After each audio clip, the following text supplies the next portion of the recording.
Bonjour à tous, j'espère que vous allez bien. Moi je vais super bien aujourd'hui, bien que franchement je dois vous avouer que je suis quand même un peu honteuse de vous sortir cette vidéo, puisque il y a 1 an et quelques mois d'ici, je vous avais dit que je n'aurais plus recours à la chirurgie esthétique, que j'avais remédié à mon complexe, c'est-à-dire les mollets. Et que voilà, on peut toujours s'améliorer, exemple un petit nez retroussé et creusé, plus affiné, etc. Que ce sont les idéaux de beauté qu'on voit sur notre fil d'actualité Instagram, mais qu'il ne fallait pas y céder parce que vos petits défauts font que c'est vous. Et donc il faut s'accepter entre guillemets avec le nez qu'on vous a fait, blablabla. Je vous avais fait vraiment tout ce discours pour me retrouver cette année-ci à vous faire une vidéo sur ma chirurgie esthétique par rapport à mon nez, car oui, je suis faible, oui, j'ai cédé à tous ces idéaux de beauté qu'on nous montre sur les réseaux sociaux. Je suis honteuse parce que c'est vrai que je suis passée par le petit trou de la serrure l'année dernière quand j'ai eu mon intervention chirurgicale, comme vous le savez. Et si vous ne l'avez pas vu, je vous le mets ici en petit i. Je suis allée en réanimation. Ce qui veut dire que pour moi, c'est un signe que je suis passée par le petit trou de la serrure et qu'il ne faut pas déconner avec les chirurgies esthétiques. Et si j'en ai encore recours, peut-être que là, je crèverai. Je suis partie avec réellement cette optique et c'est la raison pour laquelle j'avais encore plus peur de cette mini-opération que de celle que j'ai faite au préalable. Puisque celle que j'ai faite au préalable, c'était vraiment un complexe et donc je le voulais de tout mon cœur. C'est-à-dire que voilà, mes mollets, si on ne me les affinait pas, plutôt me cacher, je pouvais pas mettre de bottes, je pouvais pas me sentir bien, on me disait t'as joué avec quel footballeur? Enfin vraiment, il y avait beaucoup de moqueries par rapport à mes mollets. Et donc j'étais venue avec un état d'esprit où plutôt que crever, que de continuer à vivre avec ces mollets. Et donc si ça se passe mal et que je viens à mourir, de toute façon, je le voulais vraiment cette opération. Or, mon nez, absolument pas un complexe. Je n'ai systématiquement jamais eu de critique par rapport à mon nez au préalable.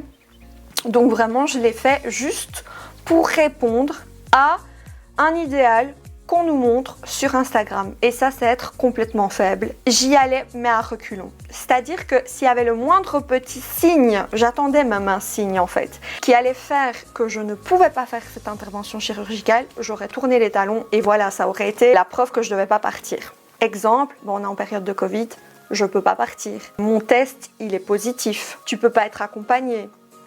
Parce que oui, moi j'avais une autorisation pour quitter le territoire étant donné que je me faisais opérer. C'était pour mesure médicale, mais pas mon copain. Je m'étais dit quoi encore? Je m'étais dit, ouais, genre j'avais réservé en plus un voyage en Autriche avec mon copain. Et donc moi j'avais vraiment dans l'optique de partir en Autriche et voilà, de pas avoir ça dans l'état d'esprit, étant donné que lui il voulait pas du tout que je refasse mon nez. C'était vraiment la crise avec lui. Et en fait, mon hôtel m'a téléphoné comme quoi il fermait carrément. Avec toutes les mesures sanitaires, ils ont préféré, puisqu'ils n'avaient de toute façon pas de clients, étant donné que les pistes de ski n'étaient pas ouvertes, ils ont préféré complètement fermer. Donc en fait, l'un dans l'autre, tous les facteurs s'embriquaient pour que je fasse cette chirurgie. Donc je vous explique comment ça s'est passé, déjà par rapport au Covid. Il n'y a aucun problème, c'est-à-dire que même le papier que la chirurgienne m'a sorti, donc ce papier-là que je vous mets ici, c'est un papier qui octroie que je peux me faire opérer et que je serai accompagnée de Morgan Sterret. À l'aéroport, je n'ai même pas dû le montrer ce papier. Ils s'en foutent, ils m'ont demandé quand même si j'avais fait des déclarations sur l'honneur. Donc moi je l'avais fait, j'avais même coché que c'était pour souci médical. Ils me l'ont pas demandé non plus. Ils m'ont demandé effectivement le test Covid, négatif, bien sûr, ça ils m'ont demandé, je l'ai montré. Mais pour tout ce qui est du reste, ils n'ont rien demandé. Au passage, l'avion il était full. Donc dès que je suis arrivée, à 22h, j'ai été aux urgences et on m'a fait la prise de sang et le test Covid pour mon copain et pour moi, vu qu'il a passé la nuit à l'hôpital avec moi. Il vient le lundi, donc j'avais rendez-vous à 7h du matin avec la chirurgienne. Entre-temps, elle n'avait pas encore eu mes résultats, donc on ne savait pas encore si tous les paramètres étaient OK pour me faire opérer.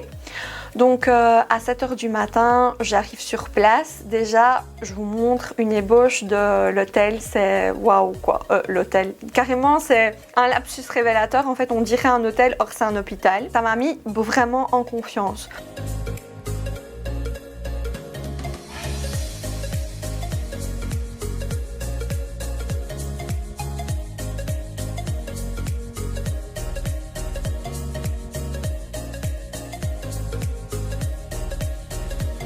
Voilà, à 7 h, je suis là, je panique, je sais pas du tout encore à ce moment-là si je me fais opérer ou pas.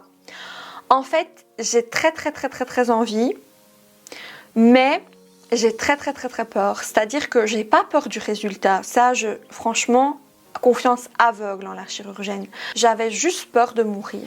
Parce que pour moi, la première intervention chirurgicale que j'ai eue, c'était vraiment genre une alerte pour me dire « Justine, stop les chirurgies ». Et j'ai vraiment ma meilleure amie qui, elle, est 100% pour la chirurgie esthétique et qui me dit franchement, ton visage, tu te rends même pas compte comment ça va te changer. Pour moi, tu es parfaite. Elle m'a toujours dit, pour moi, tu es parfaite. Tu as un visage anguleux, tu n'as pas de problème de peau, tu as des beaux yeux, tu as un petit front, tu as des oreilles qui ne sont pas décollées, blablabla. Mais c'est vrai que le nez, voilà, il serait mieux comme ça. Maintenant, c'est pas du tout affolant, mais elle me disait, si tu voulais être vraiment parfaite, en tout cas de ton ressort. Et j'ai vraiment une meilleure amie qui m'a poussée dans ce sens et qui m'a dit « Juju, ne t'en fais pas ». Déjà, c'est pas la même intervention chirurgicale, c'est-à-dire que l'autre intervention, c'était 6 heures. Celle-ci, c'est à peine 1h30. Et clairement, c'est ce que la chirurgienne aussi m'avait dit parce que je lui avais fait part de mes inquiétudes. D'ailleurs, je vous mettrai les screens de nos conversations. Je lui avais dit que je m'étais faite réanimer, etc. Elle m'avait dit, oui, mais là, c'est une grosse chirurgie esthétique que vous avez fait. Ici, ça va être une petite chirurgie. On ne vous injecte pas de graisse. Il n'y aura pas de facteurs étrangers qui vont entrer dans votre corps. Là, ce sera seulement extraire le petit os ici qui tombe et qui vous déplaît. Donc, ne vous inquiétez pas. Ce sera un court laps de temps. Je lui avais même demandé si on ne pouvait pas le faire en anesthésie locale, tellement personnellement j'avais vraiment peur de ne pas me réveiller. Mais quant au résultat, confiance aveugle. Vraiment, je savais que j'allais être plus jolie et que ça allait vraiment bien m'aller. Mais par contre, c'était 100% le fait de ne pas me réveiller, quoi. Donc elle m'a dit, écoute, tu vas aller voir l'anesthésiste, vous allez prendre contact ensemble. Et moi, j'avais préparé toutes mes questions à l'anesthésiste, c'est-à-dire que je lui ai dit, clairement, tout repose sur vous. Et lui, il était choqué, tu vois. Enfin, il me regardait vraiment en mode, mais est-ce qu'elle est sérieuse? Est-ce qu'elle veut vraiment le faire ou pas? Parce que je vous jure, j'allais ainsi. Je lui disais, si à la moindre petite chose, je préfère que vous me le dites et tant pis, j'annule la chirurgie. Mais il faut être transparent. Et lui... genre, j'attendais de sa part, en gros, qu'il me dise « ça ne va pas ». Mais il était là, je suis désolée, limite de vous dire « mais tout est bon, donc vous voulez toujours le faire ou pas ?» Et j'étais là « ok, je vais le faire ». Et aussi, un truc qui est super flippant, c'est que vous avez au moins 15 papiers à signer, comme quoi, si vous arrive la moindre petite chose, il se décharge de toute responsabilité parce que ça peut mal se dérouler, c'est une intervention et donc voilà. Donc moi à ce moment-là même je continuais à appeler ma meilleure amie. Elle me dit mais biche t'es sérieuse, tu devras encore dans ta vie te faire opérer, hein. Je te le souhaite pas mais bon pour tout le monde, je sais pas moi tu vas te faire opérer du genou, tu vas tomber, tu vas te faire opérer du poignet, que sais-je, enfin t'inquiète, ton corps il est apte à recevoir une deuxième anesthésie et puis c'est pas que tu les fais côte à côte, tu les fais avec 1 an d'écart. T'inquiète. Et puis en plus moi j'avais ma grand-mère à l'hôpital à ce moment-là et dans le lit juste à côté de ma grand-mère, ben ils avaient raté son opération et du coup 3-4 jours après elle devait se faire réopérer alors que la femme qui était à côté elle avait au moins 70 ans et je me dis ben purée, si elle a 70 ans on lui fait une anesthésie générale à 4-5 jours d'écart, pourquoi moi, Franco Justine, super en bonne santé, qui a une hygiène de vie parfaite, irréprochable. Lol, on peut pas être irréprochable, mais je veux dire, je fume pas, je bois pas, etc. Sportive en plus, pourquoi moi j'aurais des complications? Donc vas-y, aie confiance en la médecine, aie confiance en toi et fonce. Et en fait, j'étais tout le temps tiraillée entre je le fais, je le fais pas, je le fais, je le fais pas. Parce que comme c'était un caprice, je me disais peut-être qu'on va me punir dans le sens où c'était pas une nécessité, donc calm down. Donc voilà, il faut savoir aussi que ma mère là, par contre, elle savait pas du tout. Et j'ai pas fait la même erreur parce que la dernière fois, en fait, elle savait pas, mais elle m'a grillé avec ma localisation. C'est-à-dire que une fois que j'étais là-bas en Tunisie, pour l'année précédente, elle m'a grillé, elle m'a dit tu fais quoi en Tunisie? Et donc j'ai dû lui dire, donc au final, une fois sur place, elle l'a su. Là, je voulais pas lui dire, je voulais pas la faire pleurer, je sais que ça l'aurait mis très mal et donc elle le savait pas du tout quoi. Donc je termine, là donc l'anesthésiste il me dit alright, tout est ok, c'est bon, tu peux filer avec la chirurgienne.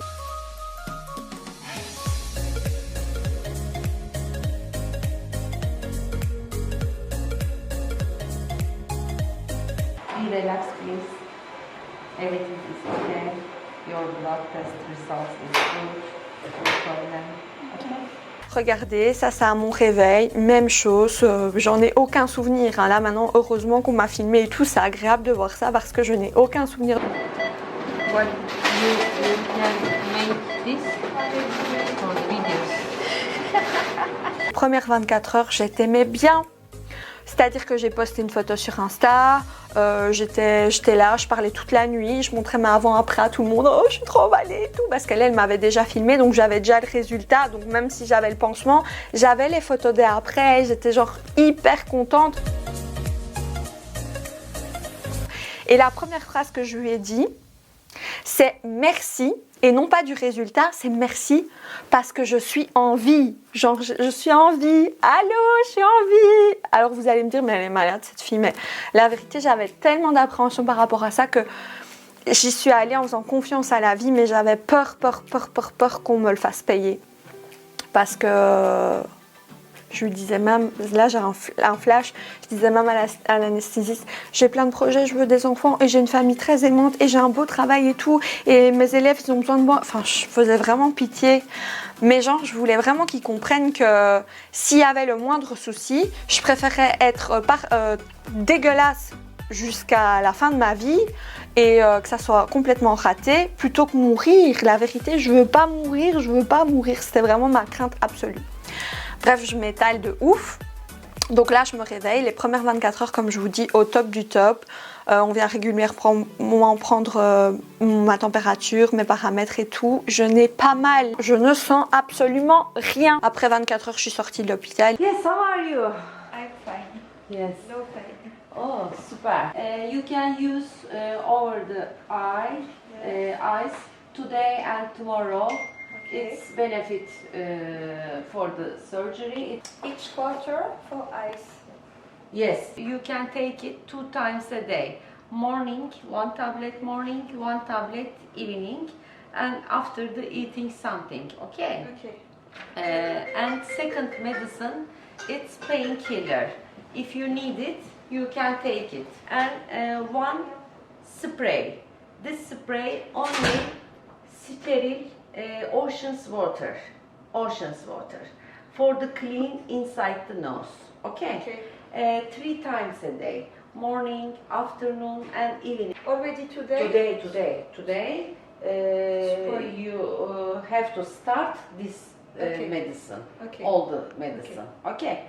And 1 cream.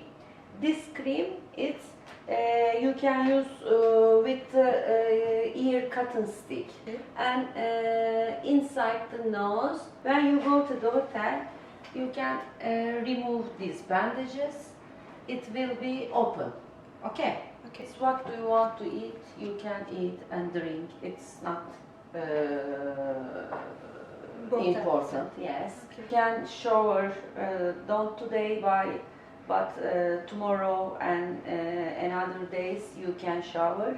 But the shower water shouldn't very hot. Okay. And 2 minutes or 5 minutes shower is enough for you. Okay. And we will meet Saturday.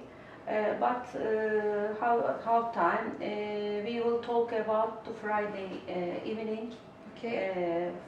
No problem. Yes, the message. Then we decide the time, and you can come to my clinic, and we remove your cast. Okay, and Yes, inside the nose. Çok güzel şeylerle. J'ai eu hyper mal pendant 2-3 jours. Moi, la vérité, j'avais fait toute une liste de choses à faire à Istanbul parce que c'est une ville absolument magnifique. Il y avait plein d'activités que je comptais faire. Et il s'avère que je n'ai rien su faire parce que déjà l'anesthésie, elle te met KO de dingue. Donc j'avais besoin beaucoup de dormir. Et puis pendant 3 jours, je n'ai pas réussi à ouvrir mes yeux. C'est-à-dire qu'à un moment, c'était un œil que j'arrivais pas du tout à ouvrir et l'autre un tout petit peu. Et puis le lendemain, c'était l'inverse. Et pendant 3 jours, mes yeux ne faisaient que pleurer. Mais sincèrement, je n'ai jamais eu mal avec ma respiration ou ça Enfin oui, bien sûr, c'est dérangeant que vous ne sachiez pas respirer. Mais bon, ça, j'étais prête à le recevoir. Ce qui me faisait vraiment très mal, c'était que mes yeux, je ne savais pas les ouvrir. Dès que je les ouvrais un peu, ça me brûlait et j'avais même peur de perdre la couleur bleue de mes yeux. Je regardais Morgan et je lui disais: tu crois que je vais encore avoir les yeux bien bleus? Parce que vraiment le sang était réparti dans tout mon œil et c'était vraiment très douloureux. Enfin, à part les yeux, je n'ai jamais eu mal au nez ni quoi que ce soit. Donc le vendredi, donc je me suis fait opérer le lundi et le vendredi, on allait m'enlever les mèches.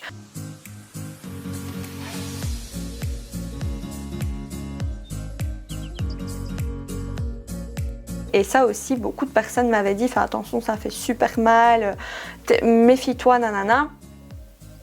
Si je vous dis que vous sentez rien, mais quand je vous dis rien, c'est genre, c'est même pas ça vous fait chatouille, hein, rien de rien.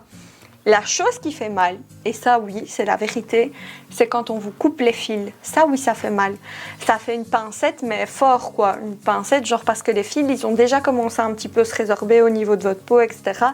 Et là, voilà, quand elle les coupe, d'ailleurs, vous allez le voir à la vidéo, ça fait mal. Alors là, c'était la première fois que je me découvrais.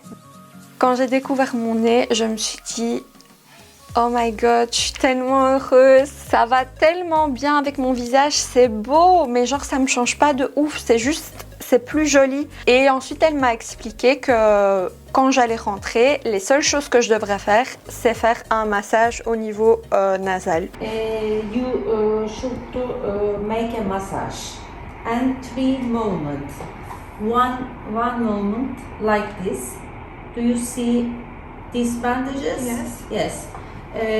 You will with the 2 fingers, it's like this, down the up, little you can go to the your near the nose, and this movement is finished. But you should to make this movement 1 minute. Okay. 1 minute. Okay. And second moment is do you see last bandages line? Yes. Yes. You can start this area, only 1 finger, it's like this. Okay. During the 1 minute. Okay. Okay. And the last moment is 2 fingers. It's up the nose, is the near. Like this. Okay. Like this. And this is please 1 minute. Okay. Morning, afternoon and evening. Okay. During the 10 days. 10 days later, please you send me your pictures. Okay. And we will talk about for the massage. Can we stop it or continue? Okay. And if I do more than 3, No. 3 times is enough. Okay. Enough. Okay. Après une semaine, regardez comment vous êtes bien. Une semaine, les gars, genre après 5, enfin une semaine après mon retour, c'est-à-dire 2 semaines en soi. En fait, après 5 jours, ils enlèvent le pansement. Et là, je vous fais la vidéo dimanche et je suis revenue dimanche dernier. Donc, je sais pas si vous vous rendez compte, après une semaine, l'état de mon nez, il est genre amazing. Donc, vraiment, rien à comparer avec une autre chirurgie. C'est une petite chirurgie.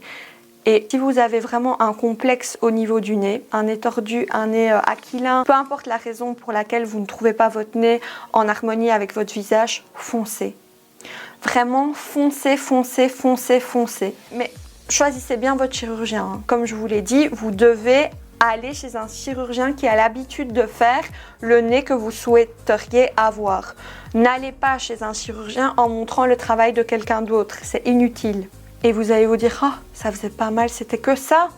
Mais purée, si j'avais su. Franchement, c'est une chirurgienne que je vous recommande à 2000%. Le feeling est très très bien passé. Elle fait les efforts également pour répondre de manière très très réactive.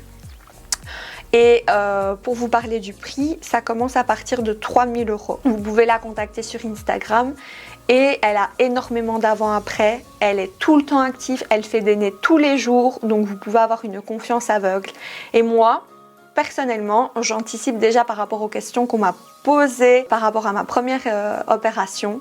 La vérité, hein, si je devais mettre de l'argent dans un chirurgien, je préférerais 100 fois mettre dans un chirurgien dans un pays où ils sont qualifiés pour faire ce type d'opération. Donc on sait très bien que la Turquie s'est réputée pour les cheveux, pour les facettes dentaires, mais également pour les nez. Plutôt que de le faire en Belgique, il y a des bons chirurgiens mais ils n'ont pas vraiment de réputation par rapport à un type de chirurgie. Enfin, je veux dire, beaucoup de personnes m'ont stipulé, Juju, par rapport à ta chirurgie lipofilling, moi c'est la Tunisie qui me fait peur, j'ai peur d'aller en Tunisie. Comme là, je pense que vous allez pouvoir me dire, moi j'ai peur c'est d'aller en Turquie. Mais les gars, la vérité, moi, même si j'avais dû payer, j'aurais 1000 fois préféré aller en Tunisie parce que là, je suis sûre d'avoir le résultat que je souhaite, puisqu'ici en Belgique, ils sont réticents par rapport au fait d'enlever beaucoup. Moi, je veux que ça soit le résultat que je veux. Ici en Belgique, ce que je n'aime pas par rapport aux chirurgies, c'est que c'est comme un peu les coiffeurs. En fait, ils pensent savoir ce qui est le mieux pour toi. Donc ça veut dire que tu leur dis je veux ça, ça, ça, mais eux ils te disent non, ça va pas aller avec ton visage, je vais pas te faire autant, je vais te faire ça, ça, ça. Et au final, c'est genre leurs paroles qui vont exécuter. Mais moi, c'est pas ce que je recherche. Moi, je te demande ça, ça, ça. Tu me fais ça, ça, ça.